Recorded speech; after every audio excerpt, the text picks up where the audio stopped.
All right, everyone, welcome back. For 10 sessions now, we have been on this incredible journey together. We've dug into the history, the science, the real nitty-gritty practice of healing. And today is our final session. We get to bring it all home. We're going to put the capstone on this entire journey by exploring a framework that really synthesizes everything we've learned, the Unity Method. Just take a second, let that sink in. I really want you to hear those words, not just as a nice idea, but as a fundamental truth. This isn't some self-help slogan, it's not just a comforting thought. This is the absolute, non-negotiable core of the Unity Method. It's the bedrock. Everything else we're about to talk about flows from this single conviction. And as you're about to see, it changes everything. Okay, so let's dive right in.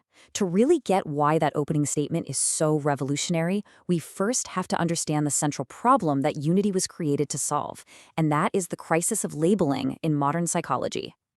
Now, what this slide shows is this really subtle but absolutely devastating shift that happens all the time.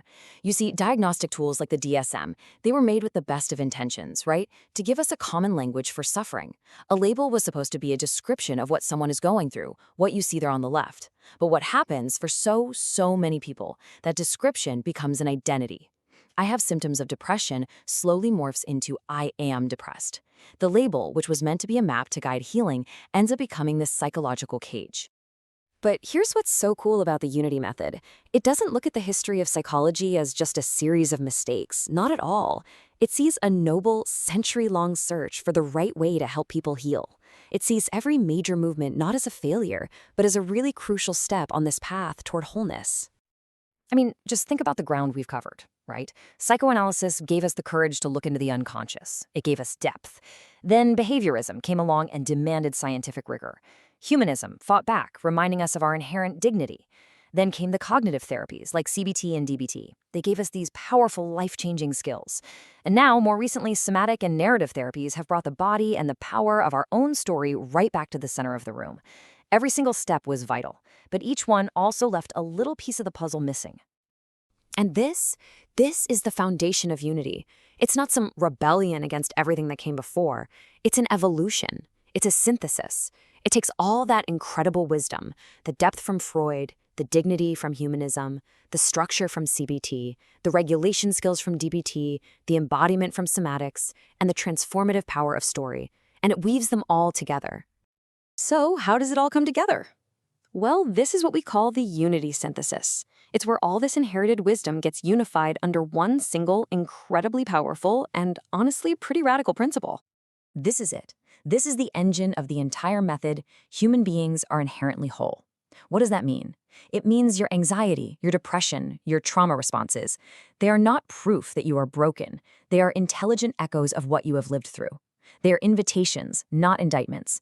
Invitations to remember the wholeness that was never, ever lost. Let me say it again. You are not broken. And this leads to such a critical distinction. See, most new therapies are like adding a new tool, a new wrench, maybe a new screwdriver, to the same old toolbox. A toolbox that's designed to fix a broken machine. Unity steps back and says, wait a minute. Maybe the toolbox itself is the problem. We don't need another tool for fixing. We need a completely new toolbox, one built not on the assumption of brokenness, but on the foundation of remembering wholeness. Okay, so that's the big idea. It sounds powerful, right? But what does it actually look like when you're working with someone? How do you actually heal when you've taken the entire concept of brokenness right off the table? Well, it's structured around these 5 interlocking pillars.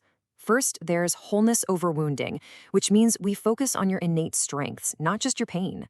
Second is somatic restoration, because we have to heal trauma where it actually lives, in the body. Third is relational repatterning, using the therapy relationship itself to heal old attachment wounds.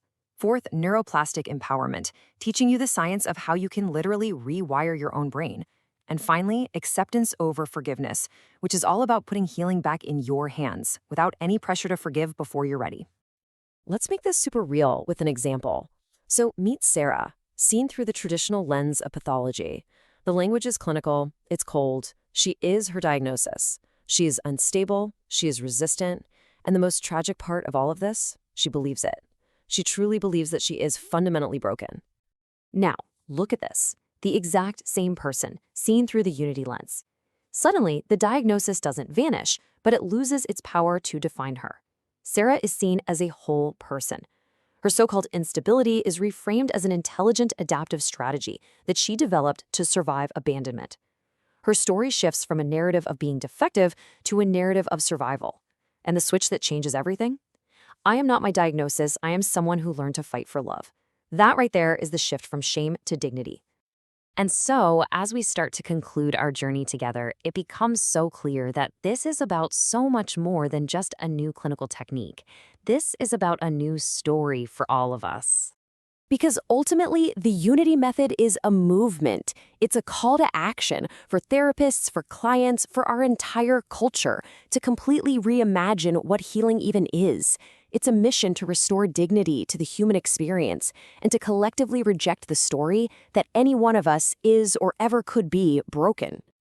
And so I want to leave you at the very end of our 10 sessions together with this one final question. I really want you to carry this one with you. What would change in your life, in your relationships, in your work, in the way you see yourself in the mirror? What would change starting right now in this very moment if you truly, deeply believed that you were already whole?